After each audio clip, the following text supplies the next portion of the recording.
Okay, got another battle report for you guys against Demon Legions this time. It was my first ever game versus Demon, so I learned a lot of things that this book can do.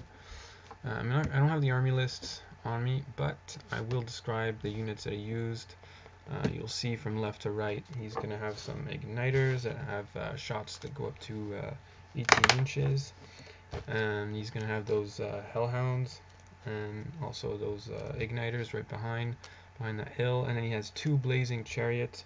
One of the blazing chariots has a harbinger of change using witchcraft with 2 spells. And in the center he's got his big block of 24 slaughterers with the harbinger of wrath, and for some reason he does not have a battle standard. Right beside he's got the altar of slaughter and then the crusher cavalry. Right beside that, on his left flank, he's got the horrors. One of the units has a champion, and that allows him to cast 2 spells from Thaumaturgy, Hand of Heaven, and Cleansing Fire. Right beside that, if you'll see in the top right corner of this screen there, you'll see those Furies, the chaff that fly really fast, 10-inch movement. And he also has those Sky Serpents, and they allow him to do a sweeping attack, and they fly, of course. Now you'll see in my list, if you've watched some of my other videos, you'll be pretty familiar with it. It has 4 of those bruiser scoring darts. They're just there to grab the objective and chaff if they have to. You'll see in the far right those 2 kin eaters. They're just there to hold up units and just get in the way. The scrappling block provides some shooting and effective way of dealing with small units. You've got the Yetis hiding there behind the hill. I have to mention his army does have a lot of shooting, and that's why he designed it that way, because he knew he was playing my MSU Ogres. So you'll see him have a lot of shooting units and ranged magic as well. Those Ogres are right there, those bruiser darts. And then to the left of them you'll see the Frost Mammoth. And there's an interesting combo there that you'll see some people use. The 7 ogres there in one unit are the mercenaries, and they're extremely effective when they get to swing first, because if they don't swing first they lose the back attacks and then they're not so effective. So you always want to make sure they swing first, so that's why the Frost Mammoth is there, to provide an initiative debuff. Now you'll see the wolves again just for redirection, and behind there the wizard bunker. And of course he has to use Thaumaturgy because he has the Hellfist. And he's got 5 tribesmen, and I included the Banner of Discipline. In case he miscasts and loses a lot of wounds, they will never panic, okay? It's just insurance against losing my wizard to the unit panicking, especially since he's on the back edge of the board most of the time, casting Wrath of God. And then on the left of them you'll see also another unit of Yetis and a Mammoth Hunter who is joined to 1 wolf, and that allows him to vanguard up. And I want to talk a little bit about the game setup and the deployment. So we rolled up Hold the Ground and Refuse Flank, so along that diagonal there. I won the roll, so I get to choose side, and I chose the side with the wall there in front of the mercenaries, and that'll give them hard cover against a lot of his shooting. And you'll see me put my bruiser sticks behind that house there, which is a building, in order to stop those shots coming in early and destroying the scoring potential. Those Yetis are also hiding behind the hill. The Scrapplings are up on top of the hill to provide some shooting. And it is a little bit disappointing that I wasn't able to put the Scrapplings beside the general, because he provides leadership, but they're not really a fighting unit anyway, so I guess it doesn't matter. They're just there to just delay units from ever flanking, just protecting the right flank there, and just delay. You'll see the kin eaters there are badly deployed. I really should have ambushed them. I mean, I don't know why I did that. My idea was to put them near the back edge of the board because of his flyers. I was worried that he was going to be able to fly over them. So my idea was to just sit them there behind on the back of the board there, but it did not work out. You'll see in a minute why. The wolves are just there behind the wall, behind the mammoth to not get shot. And the bunker is there behind the mercenaries in order to provide that buff. He does have that cleansing fire spell, which allows the champion to get a breath weapon in close combat, which is fairly useful. And remember, the Frost Mammoth has that bound spell that protects units from shooting in an aura around him. So units will get a -1 to wound if I get that spell off. So that's always useful to have that one plus Wrath of God. That's 2 spells that I can potentially get off at any range. So it's always nice to have those at least 2 spells that you can cast that are actually useful. The Mammoth Hunter and the Yetis are there on the left side to vanguard up and stop people from getting on the sides of the mercenaries. And yeah, the Bruiser Sticks are just sitting behind and waiting to claim the center at the last minute. And that's pretty much it. He had the choice to let me go first or to go first himself. He chose me to start deploying first, so I deployed 1 Bruiser Stick, and then we deployed 1 unit after another. And eventually, he had deployed his 2 flanks, so I knew where his Slaughterers were going to go. They were going to go in the center. The Slaughterers and the Cavalry, they had to go in the center because he had already prepared his 2 flanks pretty much. So I just decided I was going to drop my army to take the first turn. And it was an important decision to take the first turn because if I had not taken the first turn, he could have shot me very effectively. Whereas, if I take the first turn, I have a chance of casting that bounce spell that protects me from shooting the mammoth, which is a pretty useful tactic there. Okay, so my opponent for magic, he had 2 spells from Thaumaturgy for his champion that was in the horror unit, the Hand of Heaven and the Cleansing Fire. For his character on the Blazing Chariot, he had the Fate's Judgment and the Deceptive Glamour from Witchcraft. As for me, I had pretty much in my exact setup that I wanted. I had Smite the Unbeliever, Cleansing Fire, Wrath of God, and Hand of Heaven, which is exactly what I wanted. I think I rolled a double and then I chose the Wrath of God. Anyways, I'm pretty well set up when it comes to magic. Okay, so here you're going to see what I do in the first turn. Everyone in the center stays back because I'm terrified of getting shot and even maybe charged by those chariots who are there to just zone. So what I do, I vanguard up with the Mammoth Hunter and the Yetis, and they are not allowed to charge because it's the first turn. So you'll see my placement of them right there, right against the Hellhounds, thinking that I can kill them if he charges me, and then I'll hopefully be able to charge those igniters in my turn. And you'll see what's going to happen in the next pictures after. You'll see on the right flank as well, the Yetis and the Kin-Eaters move up as far as they can. And that turned out to be not a great decision because he has so much shooting on that side, he's just going to be able to shoot them to death. I don't know exactly what I was thinking there. I was just, yeah, I should have played a bit more defensive. And you'll see the bruisers as well. They stay hidden behind the building to avoid some of the shooting.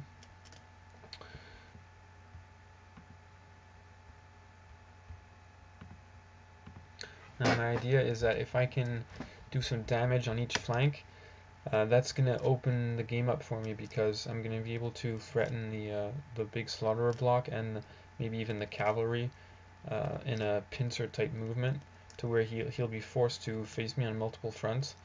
So if I can push through those 2 flanks while the center stays back and win those battles, then I'll be in a better position.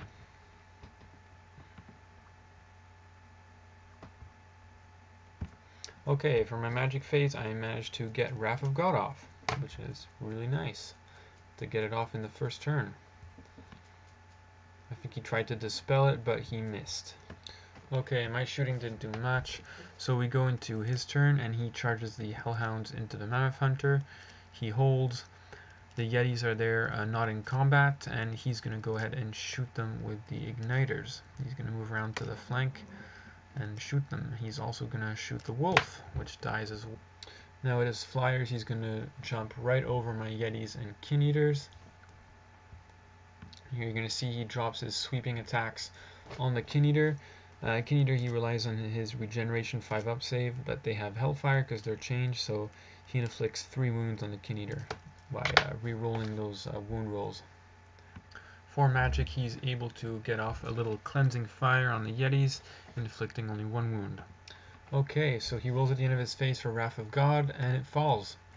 So a lot of his units are going to start taking wounds here. I'm going to see his Slaughterers. I don't roll so hot for it, so I think he only loses 4, but that's actually not too bad. He loses 1 wound on his Altar of Slaughter and 2 wounds on the Cavalry. Okay, we move into Demon Legion's shooting, and here you're going to see it's pretty devastating. So he manages to kill 1 Yeti unit, 1 full King Eater, and a Wolf. So here we go, the only combat, the Hunter with the Warhounds, and the Hunter manages to do 2 wounds, and he sticks. Okay, we go into Ogre Khan's turn 2, and remember he had overextended those Igniters in order to shoot the Yetis, so I take advantage of it by charging the Mercenaries into them because the charge rate was really short and they are auto-in. And he does no wounds with the stand and shoot, and they are about to get wiped out. Over here you're going to see the Yetis fail a charge and they don't lose any wounds to the standing and shooting.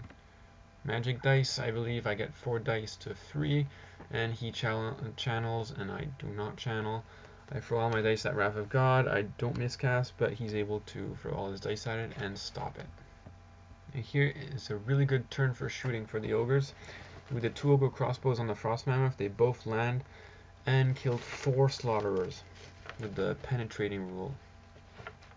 And here you're going to see the Scraplings are going to Swift Reform and shoot those Furies, and they managed to kill 1 of them. Now we misplayed it, I actually shot with all 15 Scraplings, when in reality you're only allowed shooting with 10 because they can't shoot with all the ranks because as soon as you move you can't volley fire anymore. Here the Mercenaries are going to make a post-combat pivot to face the center. Now here the Mammoth Hunter, he whiffs and doesn't do anything, and the Hellhounds actually managed to get a wound off on the Hunter, which is surprising since he does have a 4-up armor and a regen of 4-up. And so the Hunter passes a leadership check and they just stick. Okay, Demon Legion's turn 2. You're going to see him take those Furies and move out of the arc of the Scraplings, playing Ring around the Rosie. Now the Sky Serpents will do a sweep attack on the Yetis, but they missed. Now you're going to see in this picture he doesn't move very much with his main block there in the center. He just sort of shuffles forward or stays where he is. Just the Blazing Chariot moves over to the left flank to help out a bit with the magic. Here's a picture of what it looks like after his movement phase. So for magic he gets 9 dice to 5, and he's going to cast the Hand of Heaven that I let through. It does 5 hits at strength 3 on the King Eater, and it does 0 wounds. Then he's going to 3 dice Deceptive Glamour and miscast. On a 20 value, I let it through. The miscast roll was 12, so he forgets the spell. And he suffers 4 hits, strength 3 on the caster. It does 2 wounds to himself, but passes his 2 ward saves. Then he tries to cast the Cleansing Fire breath weapon that I dispel. For shooting, he's going to fire his 2 bolt throwers from the chariots that miss. And he's going to use those Igniters to do 2 wounds on the Mercenaries. And he's also going to be able to do 2 wounds on the Yetis. And the Yetis lose another model, and they need to take a panic check that they pass. Remember, they reroll leadership because of the Hellfist. And we're going to fight this combat again, the Hunter against the Hounds. And we stick. No one does any wounds to each other. Okay, so turn 3 Ogre Khans, and this is the most important part of the game right here. So I get a little bit too impatient and decide I'm just going to move all my models forward, okay?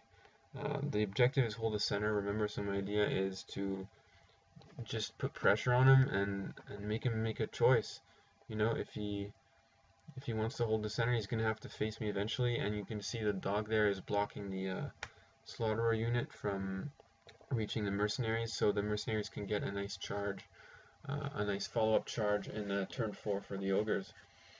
Unfortunately, I think the Bruiser Sticks moved up too far, and he's going to be able to do some damage there with the Crusher Cavalry, so I think maybe I should have held them back a little bit and just because the wolf was really out of the arc of the cavalry, so they couldn't charge the wolf and overrun into the mercenaries, so that was not a possibility for him. So what I could have done is, like I said, just keep the bruisers a little bit further back and try to stop him from getting an easy charge. But he does have swift stride, so it's always a difficult decision to make. And you'll see what happens next. The only charges I'd made is the Kin Eater there into the horrors, and same with the Kin Eater. Now the Yetis charge and take a wound to the stand shoot, and same thing with the Kin Eater.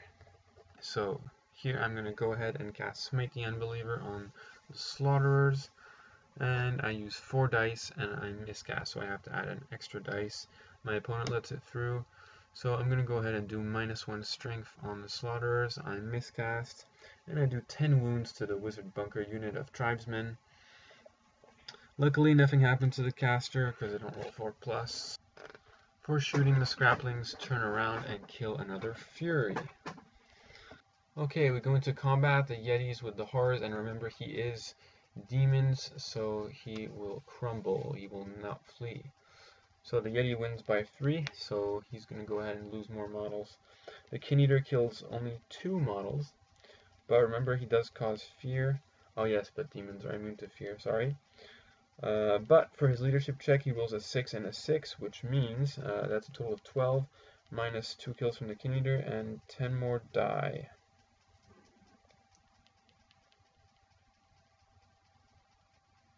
Okay, so here you can see a picture of what the center of the board looks like at the end of my turn.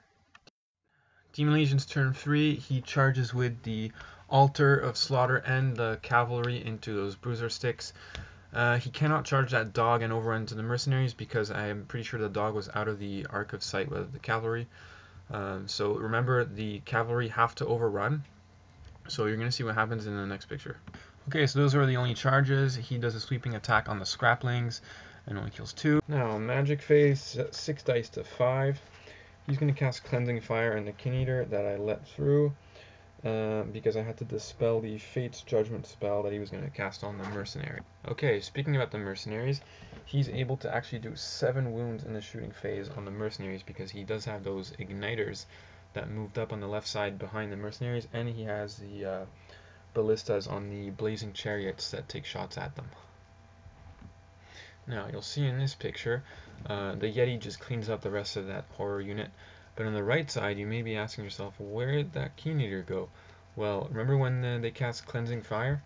Well, yeah, the Breath Weapon took care of that Kin Eater. The champion is the only model left from that unit, and managed to wipe out the Kin Eater. Now, the Crusher Cavalry wipe out the Bruiser Stick, and they're forced to overrun because they're Wrath, and they have Frenzy. So, because of the way he had aligned them, they overrun center to center and then end up hitting the Frost Mammoth, and that's what it looks like at the end of his turn. Ogre Khan's turn 4, movement phase. The mercenaries, or what's left of them I should say, are going to make a desperate flank charge into the altar, and the Bruiser Sticks are going to make a flank charge into the altar and a rear charge into the Crusher Cav, because remember, they have strength 6, so that's good against that high armor save those guys have. Now for magic, I managed to get the Cleansing Fire off on the mercenaries because he didn't want to lose his altar. He dispelled it. But however, the Wrath of God goes off, and I place it right there next to the Blazing Chariot and the Slaughterers to stop him from moving forward.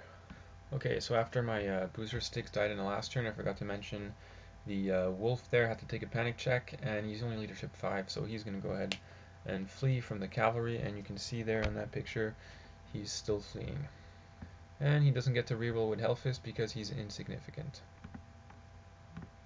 Here at the Ogre Khan's turn 4, the Hunter wins by 3, but the Hellhounds managed to stick, so that unit of dogs held him there for 3 turns so far. Okay, so here's what it looks like at the end of my turn 4. A lot of scoring units near the center, but we still have enough time to make something back for the demons. He does have that unit of Slaughters that can charge in to the mercenaries and wipe them out. If you're asking yourself what's that wolf doing out of position there over to the right, where he should be blocking the slaughterers from charging the mercenary. That's because he was actually coming over from the right, and he didn't have enough movement to chaff them up. So that's unfortunate, and the slaughterers have a very nice charge on what's left of the mercenaries. Okay, now here is the most interesting situation in the entire game. So I want you guys to understand perfectly what happened here. If you look at this picture, on the left side there's that blazing chariot that can charge the mercenaries with nothing to block it, and also those slaughterers that you can just make out on the top left. And no matter what, it's his turn now, so he can destroy those mercenaries however way he wants. But I think what happened was he charged in with the slaughterers or the chariot first. I don't remember which one. Anyways, there was confusion about which charge was declared first, and then I had changed my mind as to what charge reaction I wanted to make. Anyways, there was a confusion there. So we played it as if he had charged with the chariot first, which ends up being a mistake, because if you study it carefully, you'll see that if he charges with the slaughterers first, I don't really have any options, because if I flee through my own Frost Mammoth and then the Wizard Bunker, and then I'm off the table, because even if I don't go off the table, he can still charge with the Movement 9 Swift Stride Blazing Chariot, and then they will be forced to flee because they're already fleeing, and I'll go off the table. So if he charges with the Slaughterers first, I'm forced to hold, and my only hope is that he misses his charge. So in this case, we played it out as if he had charged first with the chariot, which allowed the mercenaries to flee in the direction going to the right, which meant that if the slaughterers then declared a charge on them, then they would move to the right, and the mercenaries would still be safe, because I had the space to flee over to the right. So the way we played it out, it turned into being in my favor, because you see the mercenaries would never have held against those slaughterers, even with the ability to swing first, because they just don't have enough wounds there to survive. So that's really what swung this game, is the way we played this out. So I just want you guys to understand when you declare charges and charge reactions, the order in which you declare them is very, very important. And also, when you declare a charge or when you declare a charge reaction, it's important to not change your mind, because that can actually affect the way you play the game out. Okay, so just take a moment, think before you declare charge or reaction, and then say out loud, okay, I declare this, because there can be some I can see some arguments happening in very top tables and a very competitive game. But in this situation, the way we played it out is a friendly game, and it turned out to be in my favor. So that's the way it happened here. So you'll understand better when I show the next pictures how it works out. Okay, so I just looked at my notes, and actually what really happened was he declared first with the slaughterers, and like I explained, I have no choice but to hold with the mercenaries, because otherwise I flee off the board. And then he made the mistake of declaring a charge with the chariot, which was over to the left of the mercenaries, and then it declared a flee charge reaction, which allowed the mercenaries to flee over to the right. And their slaughterers did not redirect. Actually, they did redirect into the mammoth, and the mammoth held. Okay? Now, I will lose the mammoth because of that, but remember, the mercenary unit is worth 990 points, so the most important is that he doesn't take that unit. Here he just takes those igniters and kills that wolf. Okay, in combat, the scraplings were charged by the sky serpents. Yeah, he was charged by the sky serpents. They fled and got caught, so they're all gone. What else? Yeah, the wolf died to shooting. The hunter wins the combat, but I think he sticks. And that's about it. Okay, Ogre Khan's turn 5. You're going to see my bruiser sticks run up towards the objective. The mercenaries are going to rally, and the dog goes into redirect the slaughterers so that they can't attack any of my units, and it holds them off for one more turn. The hunter had actually won the combat against the hounds and killed them, so now what he's going to do, since it's my turn, he declared a charge against those igniters, and he's ready to overrun into the flank of that chariot. Okay, magic phase, I cast Cleansing Fire on the champion of the mercenary unit. I get it off on a 19, it gets dispelled. Then I cast a Hand of Heaven, it goes off, it does 2 wounds on the slaughterers. Here's what it looks like at the end of my 5th turn. You can see that Yeti who had just finished killing the horror champion. He's running as fast as he can towards the center of the board to potentially redirect the slaughterers. Okay, Demon Legion's turn 5. You're going to see every unit on the board running to the center. The slaughterers charge that wolf. The blazing chariot gets closer. The sky serpents even run as fast as they can and get behind the mercenaries. Okay, here's the combat with the hunter against the blazing chariot. That's the one that does not have the character in it. The hunter is going to do really well against it and kill it in 1 round. So it's always nice when you can get your hunter to survive the full game and take points while he's at it. Magic phase 7-4. He gets off Fate's Judgment on the Yeti and does 2 wounds to kill him, and that's crucial because he was instrumental in preventing the slaughterers from getting a nice charge off in the final turn. However, for his troubles, he manages to miscast and does 1 wound on himself. Okay, my last turn, I'm going to move that bruiser stick up onto in the left to chaff up the slaughterers. You're going to see one in the center that's going to move up as far as possible to try and stop that blazing chariot from attacking my mercenaries. You can see if he overruns, he's going to miss the mercenaries. And you're going to see my wizard bunker just staying back and surviving. Same with the hunter. And they want to run away as far as possible from that Wrath of God. There's actually no unit near it, so it really has no effect on the game at this point. The magic was kind of irrelevant. I cast the Cleansing Fire, and I think I killed 1 slaughterer. Same with the Hand of Heaven, I killed 1 more. It really has no effect anymore. Now you're going to see him make a crucial mistake in his last turn. And I'm not going to lie, it was the end of the night. It was over a 3-hour game. We were really tired, so it's understandable. You're going to see the right bruiser stick there. The Sky Serpents are able to declare a nice charge there, and they can fly, remember. So they can hit them in the flank with high movement. And the slaughterers there can destroy the bruisers on the left, and I believe they have the angle, kind of hard to see from this picture, but they have the angle to overrun into the right bruiser stick, and then they would have wiped out those 2 scoring units and then tied for the objective. But that's not what he did. He simply did not charge with the Sky Serpents and made a sweeping attack instead, and the slaughterers of course charged the left bruiser dart. Here you're going to see the sweeping attack doing more wounds to the mercenaries. Again, it won't matter because they're not in combat or anything, and they're not down to 1/4 of their strength, so you will get no points for them. Alright guys, the Wrath of God is going to fall, but no one's near it, so I think it's irrelevant. Now here's a picture that shows you more clearly his mistake. You see the slaughterers overran and hit that bruiser dart on the right, but since the Sky Serpents had done a sweeping attack and not a charge, the slaughterers cannot conduct combat and kill that bruiser unit, and it's the last turn of the game. So you can see he has 1 unit close to the objective, the slaughterers, and I have 2, those mercenaries and the bruiser unit.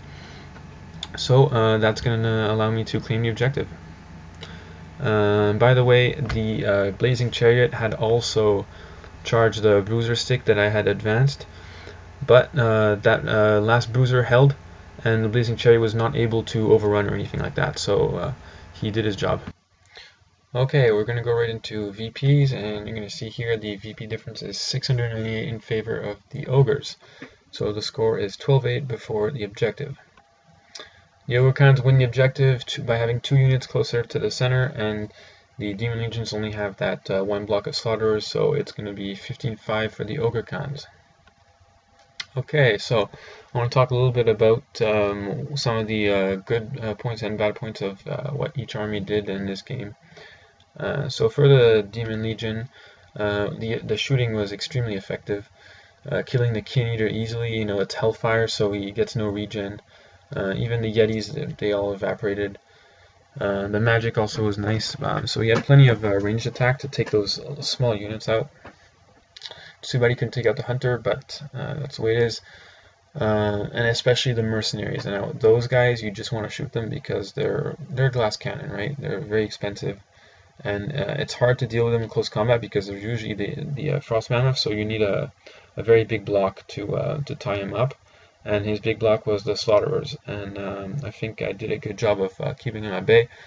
But he played conservatively with them. Like I said, in the first 2 turns, he did not push very aggressively, and that was probably for the best, because that allowed him to try and shoot down the King Eaters and Yetis that were harassing him on the flanks, while I was trying to just play a little more conservative as well, using the wall as cover for the mercenaries, because that gives them a hard target, and just waiting until the Wrath of God falls down to open up the game for me and weaken the Slaughterers a little bit, so I can deal with them with the mercenaries. If I could get 10 kills or something with them, then maybe the mercenaries can take them out.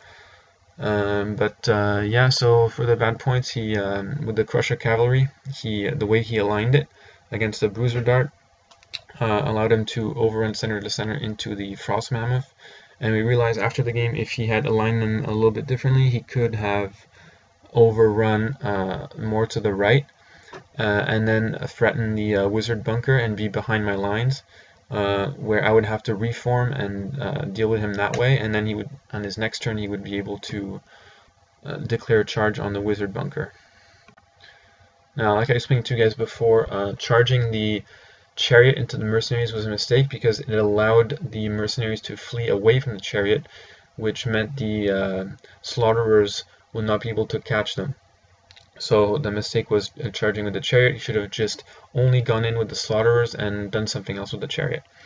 Also, like I mentioned in turn 6, there was a missed combo charge opportunity where he could have taken out that last scoring bruiser unit to contest the objective and tied up, so that the score would have been 12-8. Or even maybe slightly more if the bruiser unit died, that would have counted, but anyway. So for the Ogres, I think because it's MSU, he decided to drop his army, so I was able to counter deploy him. I aimed my Yetis and King Eaters at his small units. They were good at shooting, so I think I could have dealt with it better, like the ambushers. The King Eaters, I should have put him in ambush to deal with those small shooting units, not just run up like that and get shot, because that's what happened to them. What else? Yes, the Hunter. He's expensive, and usually in a lot of my games he dies, and this time he didn't die, so that's perfect. Mercenaries surviving, again, they're 990 points. When they survive, it's hard for the opponent to get points. And the Shaman, obviously, Shaman and his unit, almost the same amount of points as mercenaries. So all those 3 survive. That's perfect for me. It's not going to give him many points. So what I could have done better is not be as aggressive in that 3rd turn, I believe, where I pushed everything up. I was a little bit too impatient. He really could have done some damage with me if he overrun down the right side with the Crusher Cav. I was not able to chaff them with that Wolf because he was out of position from the deployment. So I should have waited 1 extra turn before pushing up those scoring units. Also, yeah, not ambushing with the King Eaters. We explained that. The Wolf, yeah, unfortunately out of position. He could have blocked those Crusher Cav at the right moment. So that's some of those points that I could consider for the next game, is to really just push towards the center at the last minute and not go too early. He backed off with the Slaughterers and did not charge the Wolf because it was a trap, and he was really worried about the mercenaries for some reason. I think the mercenaries cannot take down those Slaughterers because there's too many of them. But I guess he was playing it safe. But still, I think I had the right idea. It's just a matter of execution. The positioning of the bruisers could have been better. You can see the way he overrun was straight into my other units, and you don't want that. You want to really take advantage of that frenzy and bait him out at the right angle so you can flank him. But yeah, it turned out well. I mean, he overran and went to the Frost Mammoth, so I got a rear charge. But that was not really done on purpose. I just sort of pushed everything up. So there you go. So that's another battle report in the books. I hope you guys enjoyed. I'll see you in the next one, where I'm going to talk about the Davois GT and how that event went. It was a 5-game tournament in Henrietta, New York, where I brought exactly this list. Actually, this was a practice game for it. So you're gonna see how it performed. And I'll talk a little bit about some of the games. I won't go too much into detail for each game, but it's gonna be interesting to see. You'll see some of the armies and how I got to play against some of them, and tactics I had to change for each game. Alright, well, thanks a lot for watching. I hope you guys enjoy, and I'll see you on the next one.